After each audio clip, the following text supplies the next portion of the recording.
مقام ہے۔ سبحان اللہ۔ یہ جا کے تعلیم آنے حضرت خدیجہ الکبریٰ کی یہ زندگی آگئی۔ کئی بار نا میں ابھی کچھ دن پہلے یہ خبر چلی تھی کہ کسی شخص کا ایکسیڈنٹ ہوا، بڑا پیسے والا تھا۔ دنیا بڑی مطلب یہ بھی یاد رکھنا، آج اگر ہم کسی کے کام آ جا رہے ہیں نا تو پھر اس کی موج لگ جائے گی، پھر وہ خالو بھی کہہ رہا، چچا بھی کہہ رہا، تاؤ بھی کہہ رہا، بھیے بھی کہہ رہا، اگر تمہاری اس سے کوئی قرض پڑ گئی نا پھر کہہ رہا ملے تو تھے تو پھر ایسے ڈر گئے۔ بڑے مطلب وہ نوجوان اس کا ایکسیڈنٹ ہوا، بڑے پیسے والا تھا، اس کے 50 سے اوپر دوست تھے کہ جب میرا ایکسیڈنٹ ہوا اتفاق دے کہ ریڑھ کی ہڈی ٹوٹ گئی، تو نسیں اس کی جو ڈیمیج ہو گئی پھر ہاتھ پیر کام کرنا چھوڑ دیا، اس نے کہا پھر سارے دوست بھی چھوڑ دیا، یہاں تک کہ جب ہاتھ پیروں نے کام چھوڑا بیوی بھی طلاق لے کے چلی گئی۔ اس نے کہا تیرے جیسے محتاج کے گھر میں کیا رہنا، اس نے رو کے کہا تھا، اس نے کہا جب مجھے ہوش آیا میں جب بھی صبح کو اٹھ کے نہ آنکھیں کھولتا کوئی اور نہیں میرے بستر پہ میری ماں بیٹھی ہوئی ملا کرتی تھی۔ دکھ میں دنیا چھوڑ جاتی ہے، ماں باپ نہیں چھوڑا کرتے، ماں باپ نہیں چھوڑا کرتے، یہ دکھ میں نہیں چھوڑتے تم انہیں سکھ میں چھوڑ گئے، یہ پریشانیوں میں نہیں چھوڑتے تم انہیں راحت کے وقت چھوڑ گئے، نہیں تمہارا خرچہ ہم سے نہیں اٹھتا، غیرت کی آتی ہے۔ امیر بننا ہے تو ماں باپ پہ خرچ کیا کرو، امیر بننا ہے ان کے خرچ سے اٹھایا کرو، اللہ اتنا دے گا تیری 7 پشتوں سے سنبھالا نہیں۔ یاد رکھیے گا پانی اسی برتن میں مزید آتا ہے جس کا کم ہوتا رہتا ہے، جو پہلے سے بھرا رکھا رہے گا وہ سڑ تو جائے گا، اس میں نیا پانی بولیں نہیں آ سکتا نا۔ نئے پانی کے لیے برتن کا خالی ہونا ضروری ہے، اور خالی وہاں کرو جہاں ہریالی آتی ہو۔ ماں باپ سے زیادہ خوشحالی کس کے چہرے پہ نظر آئے؟ ان کے اوپر خرچ کرو، ان کے اوپر خرچ کرو۔ آپ تاریخ کریے باپ پڑھیں اور جاؤ جا کے بیٹیوں کو بھی یہ سمجھاؤ، بیٹوں کو بھی سمجھاؤ۔ اور میں بات بتا دوں، میں صرف بہو کے حوالے سے نہیں کر رہا ہوں، میں شوہر کے حوالے سے بھی اگر بات کروں بڑا بڑا لگ جائے گا، صرف اتنا بتا دوں حضور نے بیویوں کے ساتھ کیسے رویہ کیا۔ تالی دونوں ہاتھ سے بچتی ہے، ایک سے نہیں، خالی عورت ہی نہیں آپ کو بھی اس کی عزت کرنی پڑے گی، اس کو رسپیکٹ دینی پڑے گی تاکہ اس کا حوصلہ بلند رہے۔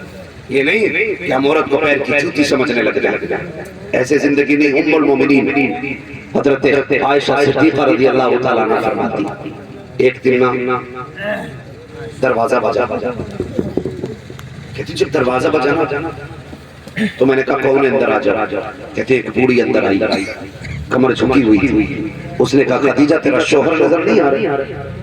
کہتی انہوں نے اتنا کہا حضور بستر سے بڑی تیزی سے اٹھے، آپ نے تیبن سنبھالا، فوراً باہر تشریف لائے، فرماتے حضور آئے، اس خاتون کو بٹھایا، خود بھی بیٹھ گئے، اس سے کہا خدیجہ گھر میں کچھ ہے؟ میں نے کہا جی یا رسول اللہ، کہا جو بھی ہو لے کر کے آؤ، کہا میں اندر گئی، میں کھجور لے کر کے آئی، کہا اور بھی کچھ ہے؟ کہا جی، کہا میں پھر اندر گئی، دودھ کا پیالہ لے کر کے آئی، کھلایا پلایا، اس کے بعد کہا کوئی کپڑے ہیں؟ کہا ہاں، کہا کپڑے رکھے تھے، میں نے ایک جوڑی کپڑے عطا کیے، کہا اور بھی کچھ ہے؟ کہا جی یا رسول اللہ ایک چادر اور ہے، کہتے وہ بھی لا کے دے دو، کہا وہ بھی چادر میں دے چکی۔ جب وہ خاتون چلی گئی، حضرت خدیجہ حضرت عائشہ صدیقہ کہتی ہے میں پوچھوں گی سرکار سے کبھی فرصت ملے گی آقا یہ عورت کون تھی؟ کہا یہ بھی میرے دل میں خیال تھا۔ تو ام المومنین عائشہ صدیقہ فرماتی ہے وہ عورت چلی گئی، سرکار بستر پہ تشریف لائے، آقا کریم نے ہاتھ کلائی آنکھوں پہ رکھی ہے، سرکار ہچکی بھر کے روئے گئے، جب آقا کریم روئے گئے ام المومنین عائشہ صدیقہ فرماتی ہے میں نے دوڑ لگائی، حضور کے بستر پہ پہنچی، آقا کا ہاتھ ہٹایا، نبی کی داڑھی آنسوؤں سے تر گئی، میں نے کہا محبوب میرے ماں باپ قربان ہو جائیں، سرکار بتائیں تو صحیح کس چیز نے رلایا ہے؟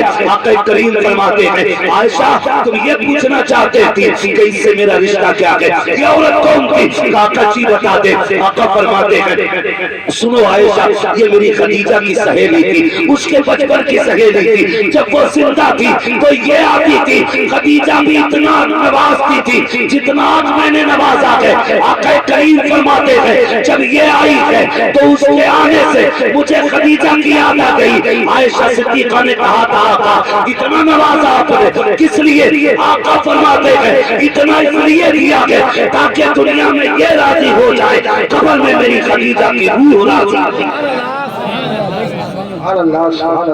ہمارے نبی نے وصال کرنے والی خاتون حضرت خدیجہ الکبریٰ کی رشتہ داری کا اتنا لحاظ کیا کہ آقا کریم ان کی سہیلی کو پوری عزت دے رہے ہیں. آج ہم بیوی کے باپ، بیوی کے بھائی اور بیوی کے خاندان کو عزت دینے تیار ہیں. نہ کرنا ایسا. اس لیے میں یوں کہنا چاہتا ہوں اپنے گھروں کے حالات ایسے کرنے کہ ہمارے گھروں میں جنت کا ماحول نظر آئے. قرآن تو یہ کہتا ہوں لباس لباس وہ تمہارا لباس اور تم ان کا لباس. اس سے اگر لباس تشریح کی جائے تو گھنٹے لگ جائیں گے. بس اتنا سمجھ لیں کہ کوئی بھی بیوی شوہر کا راز خود سے علاوہ دوسرے سے کہے ہی نہ. اچھائی یا برا اور شوہر اپنی بیوی کی کوئی بھی برائی یا عیب تیسرے سے نہ کہے. گھروں میں تباہ لگتی ہے جب گھر میاں بیوی کے جھگڑے میں کوئی تیسرا آدمی انٹری کرتا ہے، چاہے وہ لڑکے کی طرف سے انٹری ہو اس کو یا لڑکی کی طرف سے. پھر وہ اچھا بننے کے چکر میں گلے کھٹوا دیتا ہے. اس لیے آپ سے میری گزارش ہے گھروں کو جنتی ماحول میں تبدیل کریں، جنتی ماحول میں تبدیل کریں. ہمیں ایک دوسرے کا خیال رکھیں، ایک دوسرے کا خیال رکھیں. وہ ہمارا رکھیں ہم ان کا رکھیں. پھر دیکھیں اللہ گھروں میں کتنا سکون عطا فرمائے گا.